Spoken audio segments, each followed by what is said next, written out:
Cheers. Hello everyone, my name is John Mills and you're tuned into another average angler video. This one today is a Jargon Buster. We're going to talk about fishing lines. This is going to be aimed at people that are new to fishing, new to match fishing, new to pleasure fishing or any sort of fishing really. So if you've got a lot of experience, you might just want to tune out now because you'll already know this. So I'm going to start off by talking about the two main things to consider. There's lots of things to consider with line, but the two main things that you need to consider about when you're buying line or when you're using line is breaking strain. How strong is the line that's the first thing that we all learn as your kids. When I used to learn waggler fishing, I'm using 2 pound line, I'm using 4 pound line, I'm using 6 pound line.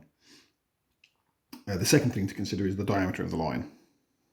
Okay, there are other factors and we will touch on them as we go through this little chat, but they're the two things that we're going to discuss most in detail today. So the first bit of jargon I need to bust is in reference to line diameters. So you'll hear quite a lot of people in the fishing, in match fishing particularly, but in all sorts of fishing, talking about line diameter, and they'll say things like, oh, 0.15, like this line here, they'll call that 0.15. You can see clearly that it says 0.15 millimeter diameter. That's what 0.15 means. The O is a reference to the 0, even though O is a letter, I know, but O. And then we don't bother with the dot, we just say 0.15. So it's really simple, really. This is 0.23. There's a bit of line from another bit of Preston line, 0.19. And on this one here, you might be able to see 0.13. Really simple. The only time that's going to confuse you is when you come across this, because this looks like, see there, it looks like it should be 0.08, but that's not how we say it. It's just 0.8, because it's actually 0.08. So 0.08 is actually 0.08. and 0.6 would be 0.06, but everything else, 0.13 is 0.13 and 0.19 is 0.19. Hopefully I've banged on about that enough that it's gone in. So that's the first bit, a little jargon busted, because it could be confusing, because I'm sure there's people out there watching this sort of gone, oh, that makes sense, I understand what they mean now. Because essentially, when you're in it and you're talking about it every day, you don't realise that that you've got jargon, 0.9, O is a letter, and 0.13, what the hell does that mean? So there we are. As it comes to breaking strain, there isn't really any jargon to bust. 6 pound line supposedly breaks at 6 pound. Again, it's just what the manufacturer claims, so you've got to take that with a pinch of salt. So is line diameter whilst we're on that discussion. This particular line here, Reflow Power, made by Preston, or at least marketed by Preston. I think it's made in Japan by somebody. It's definitely understate the diameters. This line is definitely got a higher diameter than what is stated on there. I'm not sure about the breaking strain, it's probably close to what's stated. Really strong stuff, to be fair. But 0.7, this here, would, if you mic'd it up, it'd probably be somewhere between sort of 0.17, plus or minus half, 0.05 or something like that if you mic it up. I haven't mic'd this line up, so I wouldn't know, but I imagine that's not far away.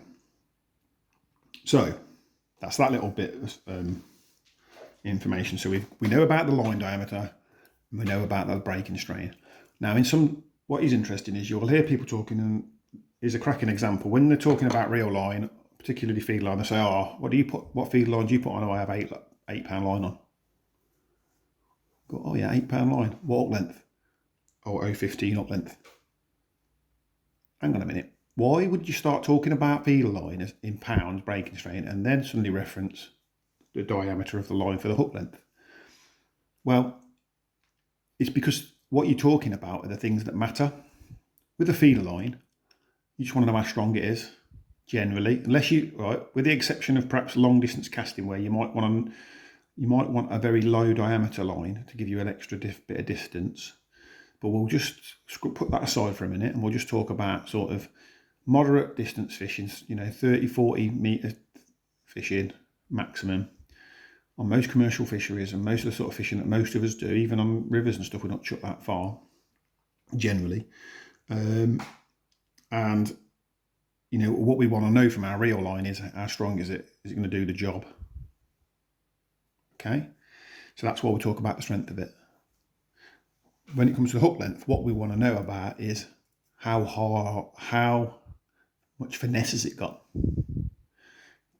How is it going to, you know, the diameter of the line, the thicker the line is, the more stiff it is. The thicker the line is, the easier it is for the fish to see, potentially, if the water's clear enough, and definitely easier for the fish to feel. And those things are big factors, and those people out there that tell you that they aren't, don't know what they're talking about, because I've proved it to myself enough times when I've changed the diameter of hook lengths, both on the pole and on feeders, and caught more fish, and then gone back to the thicker hook length and caught less fish. I know categorically that it's made a difference enough times for me to tell you, hand on my heart, it makes a difference. So you want to be going as thin as you can. And this is where these lines that are perhaps less robust than these lines, but give you a great breaking strain to diameter ratio, is what you want to be using. And that's why hook length materials generally are sort of these sort of lines. And feeder lines generally have a thicker diameter to breaking strain, because these lines are being used, you know, these lines have to be robust, hard-working, get the job done lines.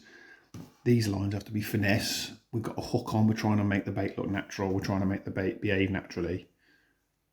That is essentially the difference between those two lines. And this is why this, you know, this, like I said before, if we assume that this is 017, it's, you know, it's still 0.05 mil thinner than this, and yet it's, you know, only 2 ounces less breaking strain. But that's why.